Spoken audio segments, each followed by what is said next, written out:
ustedes, muy buenas noches y bienvenidos a un nuevo programa de Los Consejos de Manolo, que como todos los martes a las 9 de la noche puntualmente nos reúne a la mesa familiar para hablar de temas de interés general, de prevención, de salud, especialmente de prevención. Siempre vamos analizando temas que ustedes nos han pedido, temas que por ahí ya hemos visto, pero siempre le vamos agregando algún condimento nuevo en este mundo tan cambiante, tan dinámico que es el de la medicina, ¿no? Y hoy tenemos un condimento muy especial.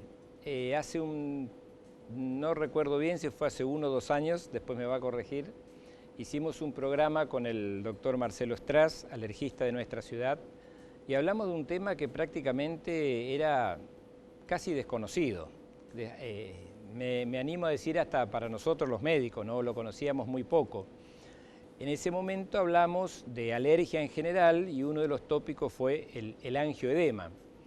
A través de eso se fue generando una corriente, un movimiento, hubo gente que dijo, me parece que tengo alguno de esos síntomas, me parece que podría tener esa enfermedad, se fueron comunicando con el doctor Stras y a través de ahí, se pudieron hacer determinados diagnósticos en la provincia de esta patología, de esta enfermedad que si bien es rara, se está haciendo cada vez más fácil de diagnosticar, están apareciendo más casos y que es preciso que las conozcamos, porque no tiene las características comunes de una alergia, como uno pudiera decir roncha, urticaria, sino tiene unos condimentos que, yo no soy el más indicado para hablar, pero para eso hoy tenemos la suerte de contar con personas especialistas en el tema y por primera vez en el programa, en estos 7 años de programa que llevamos, vamos a juntar a 3 personas que se dedican a esto, ¿no es cierto? Hoy tenemos el privilegio de que nos acompañe el doctor Darío Josviak. Él es un médico alergista, alergólogo, especialista en inmunología, trabaja en la ciudad de Rafaela, en Santa Fe, es miembro, después me va a corregir de todas estas cosas, pero es miembro de la Asociación Argentina de Alergia e Inmunología, junto con el doctor Marcelo Stras, que es nuestro referente en la provincia, y también nos acompaña la doctora Smith. Ella trabaja en el Hospital Escuela, o sea que también un poco acá se imbrica en la parte pública con la parte privada. Como siempre decimos, la salud es pública, quiere decir que nos pertenece a todos. No debemos diferenciar entre lo que es medicina pública y medicina privada.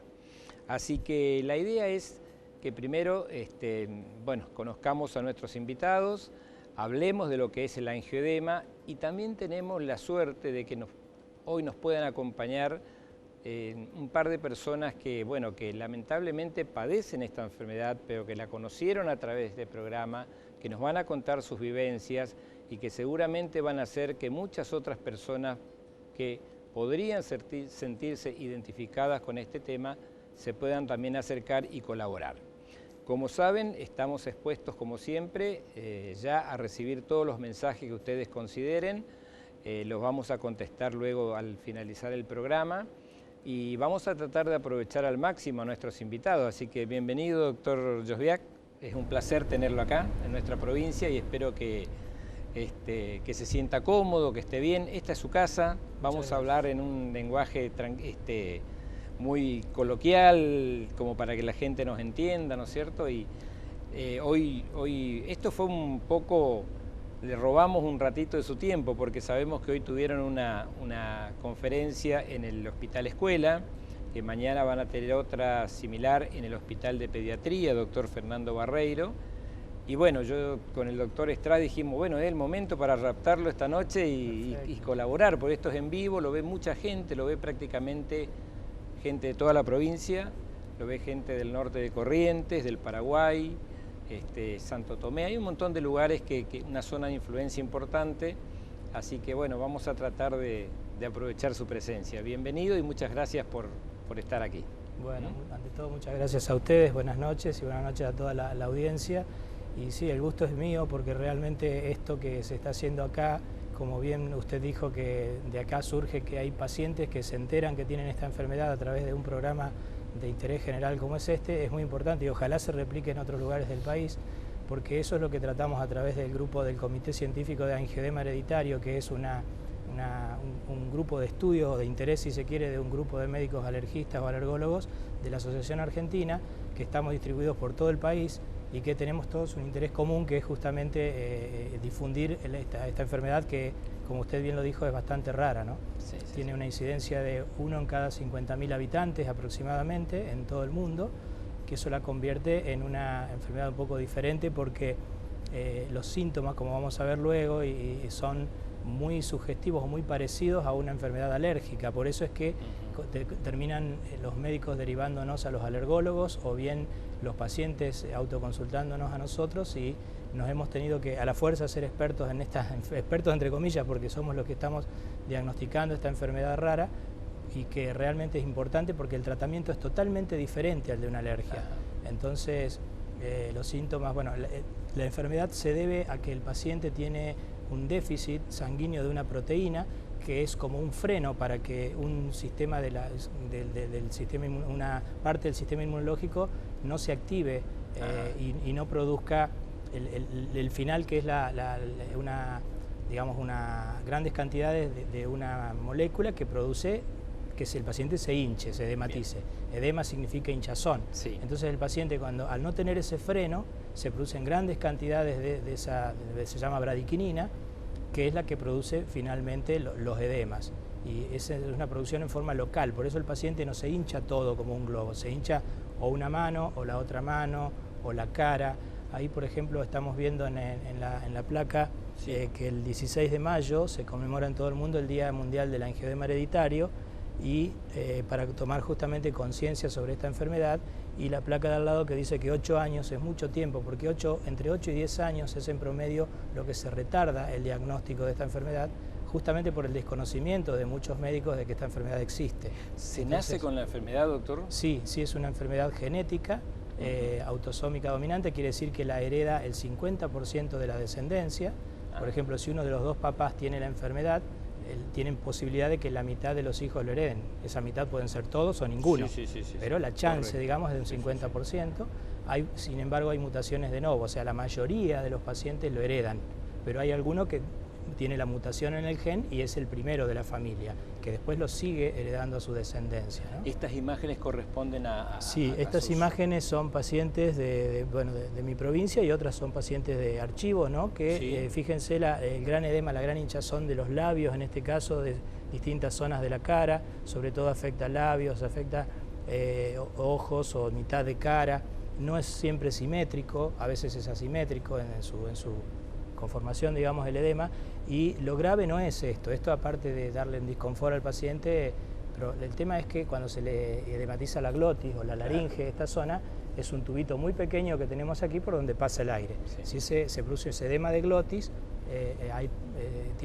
esta enfermedad tiene una mortalidad de un 15% a 20%, si uno lo deja progresar y no lo trata adecuadamente. Sí. Hoy hablábamos antes de comenzar el programa, ¿no?, de que no solo es un desconocimiento de la gente en general, sino también que muchos de los profesionales por ahí no estamos muy embebidos del tema. Yo soy pediatra, y si a mí me llega un chico de 8 años con los labios hinchados, lo primero que le voy a preguntar es qué le picó, qué tomó, con qué tuvo contacto, si estuvo revolcándose en el césped, si se puso algo en la boca. Pensaría en una alergia convencional, común y corriente, y así lo iremos tratando a lo mejor varias veces o varios años. Y resulta que el problema es otro, ¿no? Por eso, usted como médico sabe que a veces nosotros tenemos que hacer lo que se llama un diagnóstico diferencial, y es bueno conocerlo, saber, entender esta patología, entender que existe para hacer ese diagnóstico diferencial. Porque estos edemas no tienen una causa aparente, como usted dice, uno interroga, no lo picó una abeja, no tomó una amoxicilina, no le inyectaron penicilina, no comió nada raro que le pueda haber desencadenado los síntomas, y cuando uno averigua en la familia encuentra con que el abuelo, el tío, la mamá, el papá, alguien más tenía la enfermedad.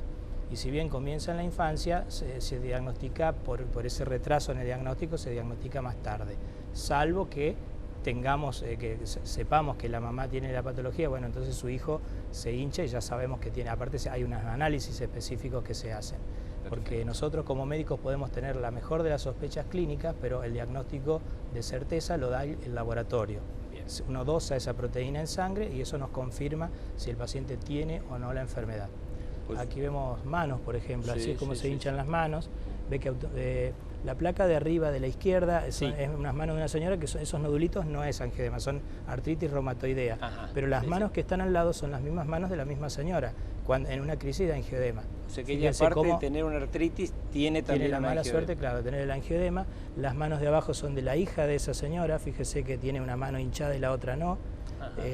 Al rato mandan, hoy es fácil con el WhatsApp, mandan fotos, sí. y ahora fíjese, dice el doctor, se me hinchó la de al lado, y fíjese que la de al lado es la mano derecha, la que allí en la otra no la tiene hinchada, y así sucesivamente. O sea, son edemas alternos, va salteando de un lado al otro y producen son invalidantes. Realmente estos pacientes no pueden a veces trabajar, no pueden, si se le hinchan los pies no pueden caminar, si se le hinchan la cara son muy deformantes, y muchas veces, o la mayoría de las veces, tienen también cólicos abdominales, se le edematizan las asas intestinales adentro y son esos dolores, el típico dolor de panza, que uno piensa en una indigestión, en un cólico, pero no ceden con los antiespasmódicos comunes. Y hasta uno podría pensar en lo que llamamos un abdomen agudo. Exactamente. Pueden simular un cuadro apendicular. Totalmente, ¿no? De hecho lo simulan, y muchas veces estos pacientes han sido operados por los médicos porque no le encuentran, el dolor sigue, lo abren, lo operan y no se encuentran con nada más que edema de las asas intestinales. Claro. Y eso es muy característico de esta enfermedad. Bien. Pacientes que además de hincharse en forma periférica tienen hinchazones internas, por llamarlo de alguna manera, en el abdomen, en la vía respiratoria. Sí, a veces es bastante típico que la distensión del abdomen simula un embarazo, digamos, para que tengamos una idea de... ¿Tanto? Por supuesto que no siempre, pero eso nos tiene que llamar la atención. Aquí un en esa cuadro placa se ve con una distensión muy importante. Y la de arriba, ¿no?, se ve cómo está edematizado, y el diagnóstico se hace con una ecografía o una tomografía computada, donde se ven, el médico especialista en imágenes ve el edema de las asas intestinales, y entonces ahí es fácil saber que no estamos en presencia de un abdomen agudo quirúrgico, como bien decía usted. Doctora, y desde el punto de vista de la clínica médica, ¿no es cierto? Está en el servicio de clínica médica del hospital. ¿Qué la induciría o qué lo llevaría a usted o a sus colegas a pensar en esto? Porque lo habitual es encontrarse con pensar en otras patologías, ¿no es cierto? Y justamente eso fue lo que me llevó a meterme un poco en el mundo de la alergia, y de la mano del doctor Estraz terminé formando parte de este grupo. Y sí, nos pasó con varios pacientes que hemos tenido que incluso nos encontramos con esta situación que es difícil hasta entre colegas poder discutir que la causa sea de un origen alérgico, o en realidad en este caso no es alérgico, entonces es más difícil poder demostrar llegar al tratamiento y al diagnóstico, ¿sí? Pero está bueno en poder hacer este tipo de trabajos en grupo y multidisciplinario para empezar a tenerlo en cuenta dentro de los diagnósticos diferenciales, justamente. Claro, estas son enfermedades raras, ¿no es cierto? Como decía el doctor Hosbiak, típicamente se confunde con los cuadros alérgicos. Muchos de estos pacientes son tratados por años como alérgicos. Obviamente nunca resuelven su problema. Las crisis son impredecibles, entonces pueden aparecer en cualquier momento. La frecuencia de aparición puede ser muy variable de un paciente a otro, además en diferentes momentos de la vida. Entonces por ahí el paciente puede andar muy bien mucho tiempo hasta que vuelve a tener una crisis. Y a veces, es difícil sospecharla, y en el caso de que se sospeche, si uno no sabe bien qué tiene que pedir, hoy hablábamos, el doctor Hosbiak, en las charlas que dábamos en el hospital, mostraba diapositivas donde es muy fácil que a veces los laboratorios justamente no especializados a veces informan mal ciertos valores, y eso confunde. Entonces, por eso es muy importante que uno tenga toda la cuestión clínica, es decir, los antecedentes, el hecho de los episodios recurrentes en el tiempo del paciente, de hincharse, a veces la cara, a veces las manos, a veces el abdomen. Si hay antecedentes en la familia, ¿no es cierto? Eso es otra cosa que nos tiene que inducir a pensar en esta patología. Y la particularidad tiene que, hoy justamente el doctor contaba un caso de una paciente, no los relacionan frecuentemente el paciente incluso no sabe referir por qué se le hinchó la cara o por qué se tuvo la inflamación abdominal. No se puede relacionar con algo en particular. Hoy el doctor contaba de una paciente que tuvo un edema, una crisis por andar en moto 30 kilómetros, por ejemplo, en los glúteos. Claro. Entonces son reacciones que si uno no conoce la patología no la va a sospechar, y va a pensar en otra cosa, o probablemente la termine tratando como algo alérgico a pesar del relato del paciente, ¿no? Bien. Doctor, si a usted un clínico le deriva a un paciente porque sospecha o tiene la posibilidad de que esté ante un caso de un angioedema, ¿no es cierto? Digamos, usted, bueno, obviamente nos dijo, interrogaría, del interrogatorio sabemos que forma parte, es la base fundamental de todo, ¿no? Y después, ¿cómo seguimos para llegar a un diagnóstico? Exacto, bueno, esa es una muy buena pregunta, porque uno puede tener, como le decía antes, la mejor de las sospechas clínicas, pero si no tiene como aliado un laboratorio de referencia, que sea un laboratorio que tenga puesta a punto esa técnica, que es una técnica muy sutil porque hay que dosar una proteína, que no en todos lados está disponible el kit comercial para dosarla, entonces puede ser que le falte la proteína o que tenga la proteína pero que sea disfuncional. Quiere decir, yo siempre le digo en forma vulgar, una proteína renga, que no funciona bien, que no está cumpliendo sus funciones. Entonces ahí hay dos tipos. Uno puede tener bien la cantidad pero mala la función, y ese es también difícil de determinar eso. Entonces nuestro aliado fundamental es el laboratorio, y buenos laboratorios de referencia. En este momento con el doctor Strass y con el grupo del comité de la Asociación Argentina estamos utilizando un laboratorio que es público, es gratuito, es del CONICET, que está en la Universidad de La Plata, donde se dosa una parte y otra parte se manda al Hospital Pena de Bahía Blanca, donde se dosa la otra parte. La sangre tiene que llegar frisada a menos 20 grados centígrados con un transporte de estos clearing que hacen con hielo seco, tiene que llegar todo en buen estado la sangre porque si no es como decía el doctor Marcelo, que puede haber errores de diagnóstico, y eso hasta al mejor especialista del mundo lo confunde, porque el diagnóstico de certeza lo da el laboratorio. Entonces, como usted bien decía, ¿cuáles son los pasos? Bueno, el clínico me lo deriva, yo tengo la obligación de descartarlo mediante ese análisis en un buen laboratorio confiable, y después, una vez diagnosticado el paciente, hay que automáticamente empezar a investigar a la familia, tengan o no síntomas, porque como decía el doctor Strass, a veces no tienen síntomas. Por ejemplo, yo en mi ciudad tengo una persona, un adulto, un varón, que él jamás tuvo síntomas en la vida, pero se enteró que tenía la enfermedad porque sus 4 hijas mujeres y un hijo varón la tienen.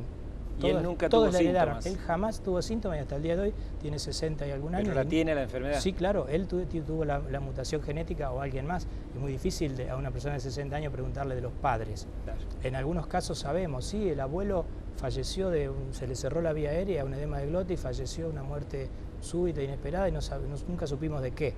Porque antes no se hablaba mucho de esta enfermedad. Hoy en día, por suerte, tenemos una difusión mayor, la enfermedad se conoce y bueno, hay fármacos específicos para tratarla que antes no existían. Antes este paciente se lo trataba con una transfusión de plasma de donante sano, digamos, de donante sin la enfermedad, porque esa proteína está en la sangre de todos nosotros, los que no tenemos la enfermedad. Entonces somos donantes, donamos el plasma y esa proteína está en el plasma nuestro y le soluciona el problema al paciente, se le iban los síntomas.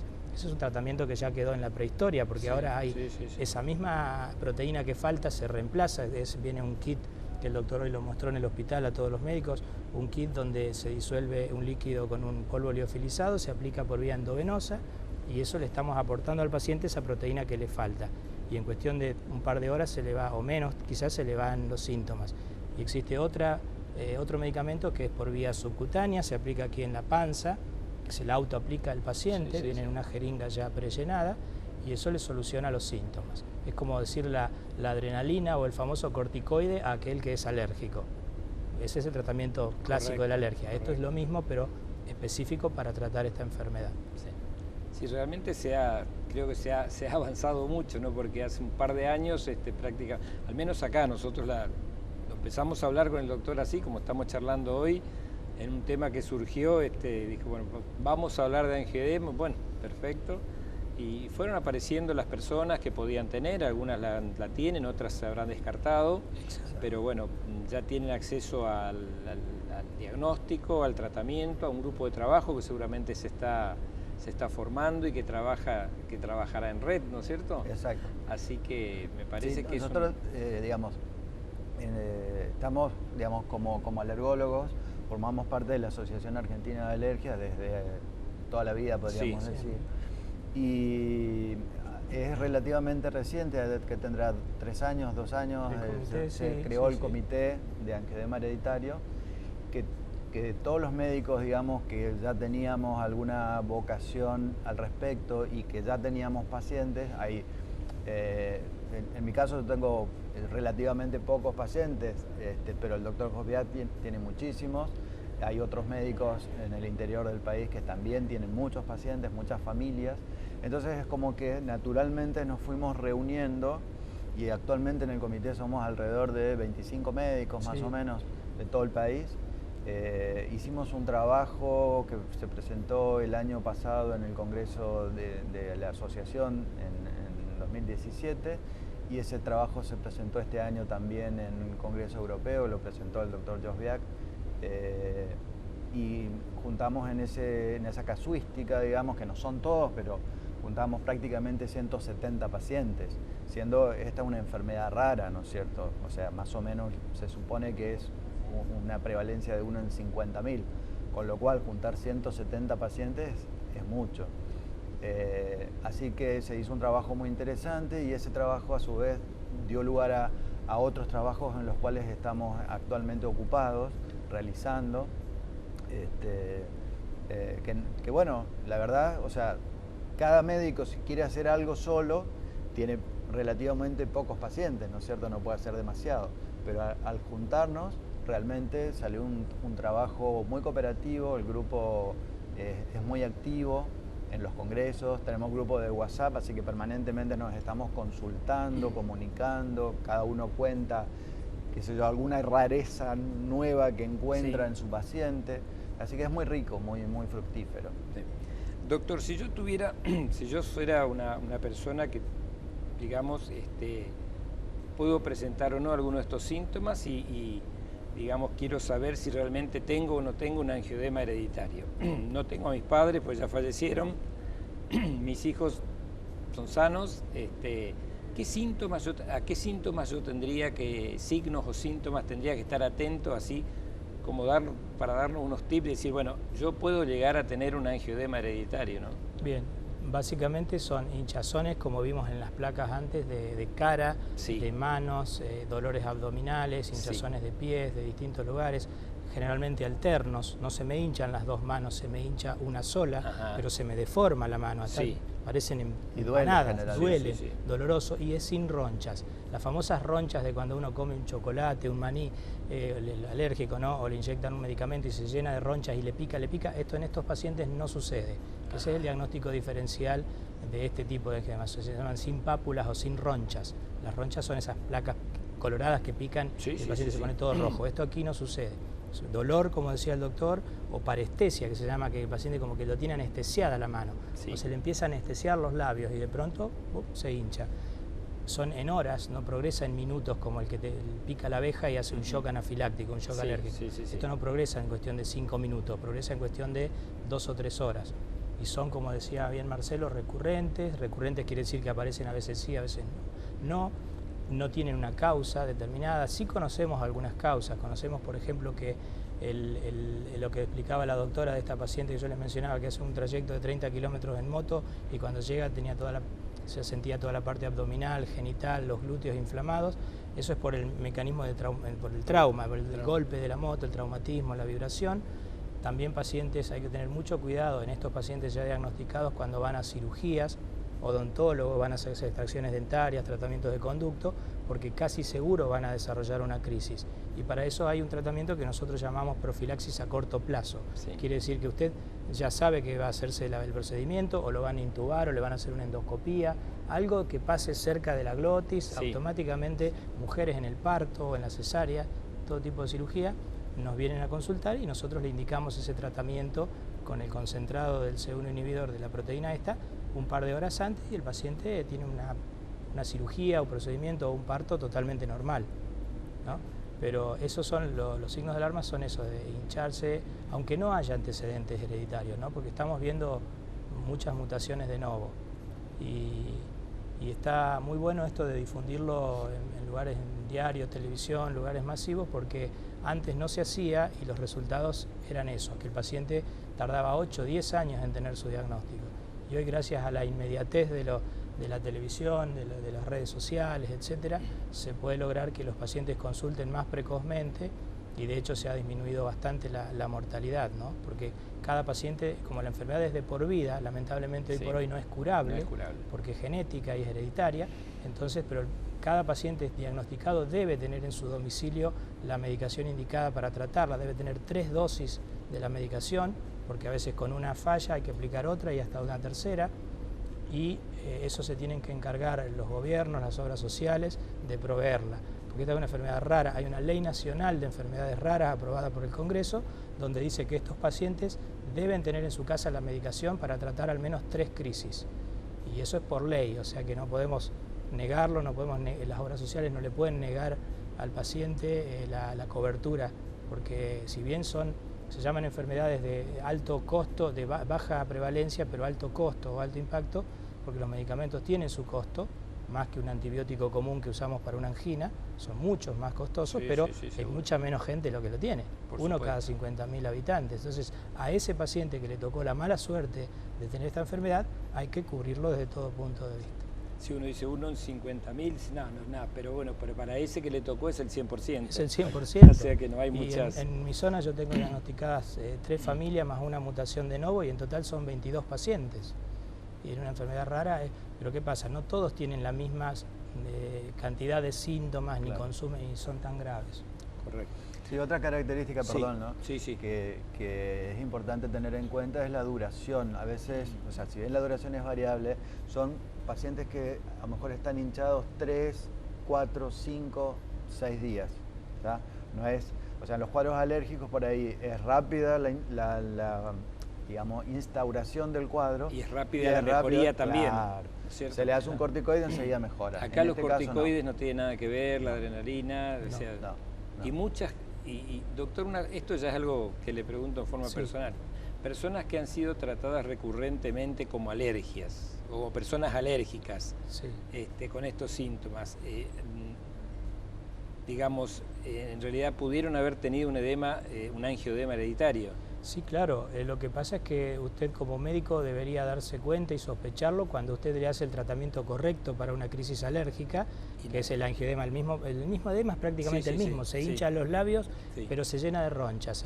A veces no, porque a veces la aspirina, los antiinflamatorios no esteroideos, que son el piroxicam, el ibuprofeno, que es muy comúnmente usado, el diclofenac, estamos muy cansados de ver reacciones por diclofenac, que son edemas también. Pero, claro, usted eso lo resuelve con adrenalina, si hay edema de glotis, o con corticoides y con antihistamínicos. Difenidramina y dexametasona, van juntos. En la guardia son como Batman y Robin. Es un combo. Un combo que le hacen al paciente alérgico. El paciente no responde, sigue edematizado, como decía el doctor Strass, horas tarda en deshincharse. Estos edemas están horas el paciente hinchado y no responde a la terapéutica habitual, entonces ahí hay que sospechar que estemos en presencia. De hecho, mi primer paciente me la derivó un colega dermatólogo porque ella lo consultó porque se le hinchaban las manos y se empezaba a hinchar y tenía que sacarse los anillos porque los anillos le cortaban los dedos, como vimos antes las placas ahí. Entonces, él dijo, la trató pensando en una alergia, corticoide antihistamínico, no respondió, había escuchado hablar de esta enfermedad en algún congreso y dijo, lo derivó. Y fue correcto su actitud porque de esa manera se llegó al diagnóstico, ¿no? Perfecto.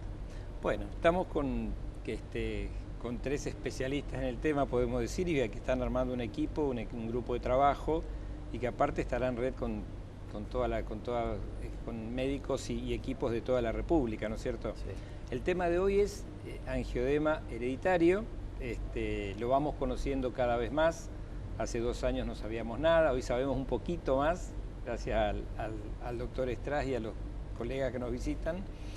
Y bueno, seguramente hoy mucha gente también va a empezar a prestar atención a determinados síntomas, a los que van constantemente al alergista. Así que, Bueno, también les cuento que se nos fue la mitad del programa, así que, bueno, habiendo conocido un poco lo que es esta enfermedad, esta situación que puede presentarse, vamos a hacer un pequeño corte, seguramente vamos a darle tiempo a ustedes también a que conversen, a que nos envíen los mensajes que quieran que respondamos, y también después del corte vamos a tener el testimonio de un par de personas, un par de pacientes que hoy son portadoras, la llevan a esta enfermedad y la van a llevar, y que bueno, tienen la valentía, tienen la posibilidad de venir y explicar acá cómo fue, qué les pasó, qué sienten, y nos van a contar para que nosotros nos podamos relacionar un poco más con esta enfermedad y para que ustedes también tengan un poquito más de conocimiento de esto, y si tienen alguno de estos síntomas, acudan prestamente, rápidamente a la persona que corresponde, al alergista, o en principio a su clínico médico, que a lo mejor lo derivará al alergista. Así que no se vayan, nos quedan 30 minutos muy interesantes. Estamos con el doctor Joviak, con la doctora Smith y con el doctor Marcelo Strass, ya conocido de la casa. Un día se va a sentar acá a lo mejor y yo me voy a ir para descansar de aquel lado. Los consejos de Marcelo acerca del angioedema. Así que bueno, un placer estar con ustedes y no se vayan, en 2 minutos volvemos. Muy amable.